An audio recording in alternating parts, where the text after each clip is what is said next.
안녕하세요, 토토무당입니다. 실제 당첨 내역이며 함께 하신 분들 모두 축하드립니다. 조합은 매일 무료로 드리고 있으니 편하게 문의주세요. 구독, 좋아요, 알림 설정 한 번씩 부탁드리며 금일 분석 시작하겠습니다. 금일 해외축구 AC밀란 대 몬차 경기 분석 시작하겠습니다. 홈팀 AC밀란은 3-4-3 포메이션을 바탕으로 윙백과 전방 삼각 구성을 활용한 입체적인 전개를 추구합니다. 요비치는 박스 안에서의 마무리 능력이 뛰어난 자원이며 주앙 펠릭스는 좌우 측면을 오가며 유연한 침투와 연계를 도모합니다. 로프터스 마이너스 치크는 중원에서 강한 피지컬과 탈압박 능력을 기반으로 공격과 수비를 잇는 연결고리 역할을 수행합니다.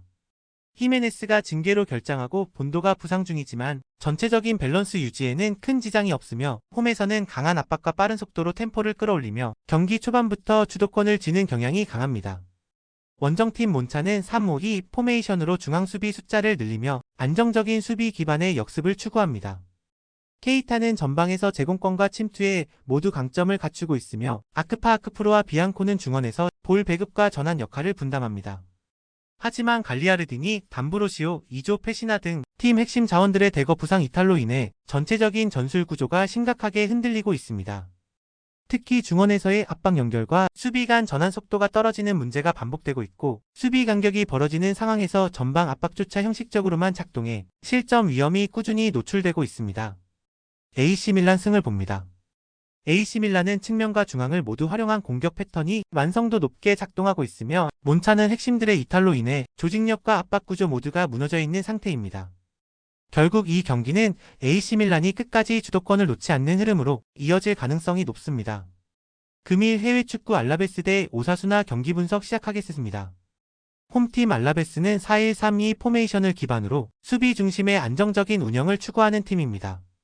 키케 가르시아는 전방에서 제공권과 연계 능력을 통해 공격 흐름을 이끄는 역할을 담당하고 있으며 카를로스 비센테는 좌측에서의 침투와 크로스 타이밍으로 전개의 활기를 불어넣습니다. 안토니오 블랑코는 수비형 미드필더로서 커버 범위가 넓고 수비 전환 시 기민하게 반응하는 자원입니다. 디아라와 압카르의 이탈에도 불구하고 홈에서는 수비 블록 유지와 압박 전환이 안정적인 모습을 보입니다. 주도권을 잡기보다는 상대 실수를 유도하며 한정된 기회 속에서 효율적인 대응을 선호합니다. 원정팀 오사수나는 4-2-3-1 포메이션을 바탕으로 중원 안정화와 전방 압박을 병행하는 전술을 구사합니다. 부디미르는 페널티 박스 안에서 존재감을 발휘하며 제공권과 슈팅 집중도가 강점입니다.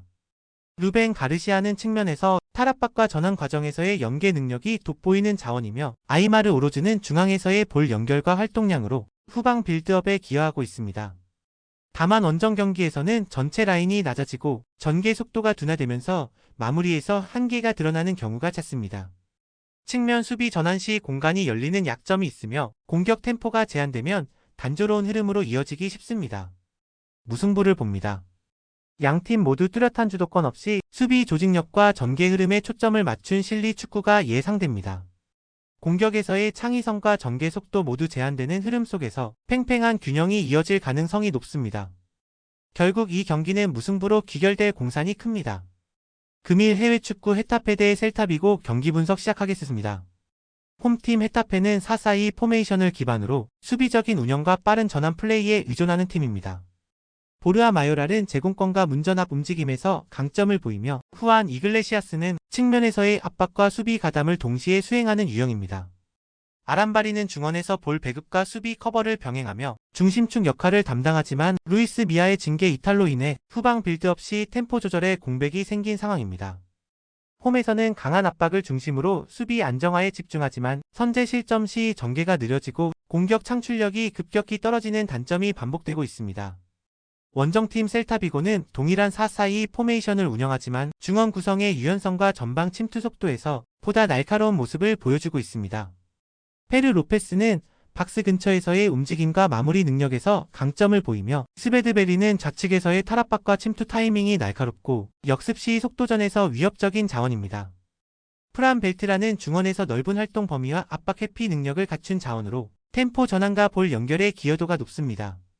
자이우송과 스타르펠트의 이탈에도 불구하고 전체적인 수비 라인의 간격 유지와 후방 커버는 안정적으로 작동되고 있습니다. 최근에는 박스 근처에서의 결정력 회복과 세컨드볼 집중도가 상승하면서 공격 마무리에서의 기대치도 높아지고 있습니다. 셀타비고 승을 봅니다. 이번 경기는 수비 조직의 간격과 전개 템포를 유지하지 못하는 헤타페보다는 침투 타이밍과 마무리 정밀도에서 우위를 보이고 있는 셀타비고 쪽으로 흐름이 기울 가능성이 높습니다. 공격 흐름과 중원 지배력 모두 셀타비고가 주도할 가능성이 높습니다. 금일 해외 축구 라요 바이카노 대 마요르카 경기 분석 시작하겠습니다. 홈팀 라요는 4-4-2 포메이션을 바탕으로 강한 압박과 빠른 측면 전개를 통해 주도권을 확보하려는 성향의 팀입니다. 호르에 대 프루토스는 우측에서의 직선적인 드리블 돌파와 크로스 정확도에서 강점을 지니고 있으며 아드리 엠바르바는 중원과 측면을 오가며 전환 속도에 기여하는 유틸리티형 자원입니다. 우나이 로페즈는 짧은 패스 전환과 볼 연결에서 안정감을 주며 공수 밸런스를 유지하는 핵심입니다. 오스카르 발렌틴의 징계 결장은 아쉬우나 홈에서는 강한 압박 구조와 전방 압박 빈도에서 높은 수치를 유지하고 있습니다.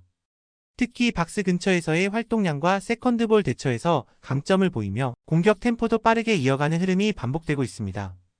원정팀 마요르카는 4-2-3-1 포메이션을 기반으로 수비 조직과 역습에 집중하는 팀이지만 원정 경기 특히 장거리 이동 이후에는 활동량 저하와 집중력 붕괴가 반복적으로 관찰되고 있습니다. 무리치는 제공권과 마무리에서 팀의 득점 루트를 담당하지만 원정에서는 지원이 부족해 고립되는 장면이 잦습니다. 파블로 마페오는 측면 수비와 전진 타이밍에서 안정적이지만 공격 연계에서는 다소 제한적인 움직임을 보이고 있으며 다르데는 중원에서의 패스 전개는 좋지만 압박 저항력이 떨어지면서 템포가 끊기는 경우가 많습니다.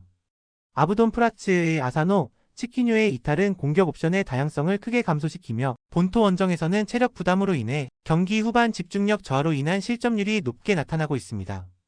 라요 승을 봅니다. 라요는 홈에서의 전방 압박과 전개 속도 유지 측면에서 안정적인 구조를 갖추고 있으며 마요르카는 장거리 원정 이후 체력 저하와 전술 완성도 하락이 겹치는 흐름이 반복되고 있습니다. 결국 이 경기는 후반으로 갈수록 흐름이 기울며 라요가 주도할 가능성이 높습니다.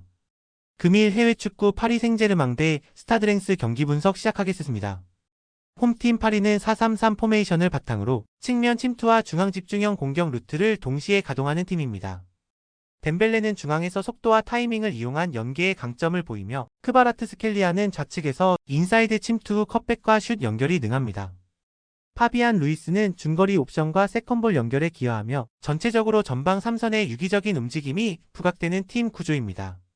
특히 윙포워드들이 안쪽으로 좁혀들며 공격을 전개하는 인버티드 전술은 파리의 득점 패턴에서 핵심으로 작용하고 있습니다.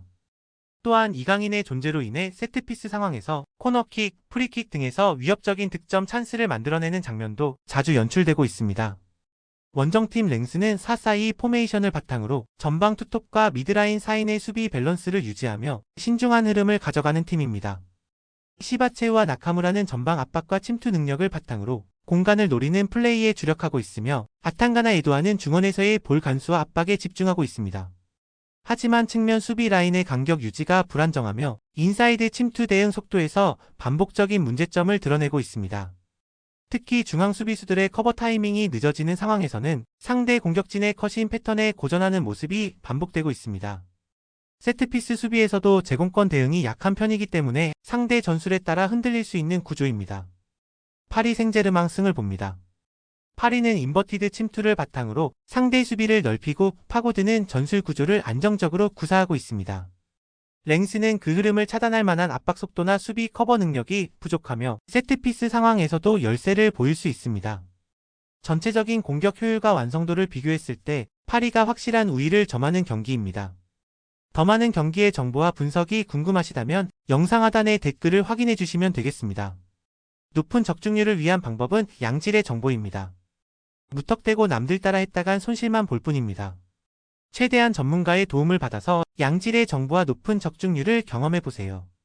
주저없이 유튜브 여러 전문가의 도움을 받아보시는 걸 추천드리고 당장 수익을 위해 가입비 내고 이용하는 곳에서 절대로 이용하시지 마시고 유튜브 여러 영상을 참고하셔서 베팅하시는 걸 추천드립니다. 오늘도 영상 시청해주셔서 감사드리고 건승하는 하루 되시길 바랍니다.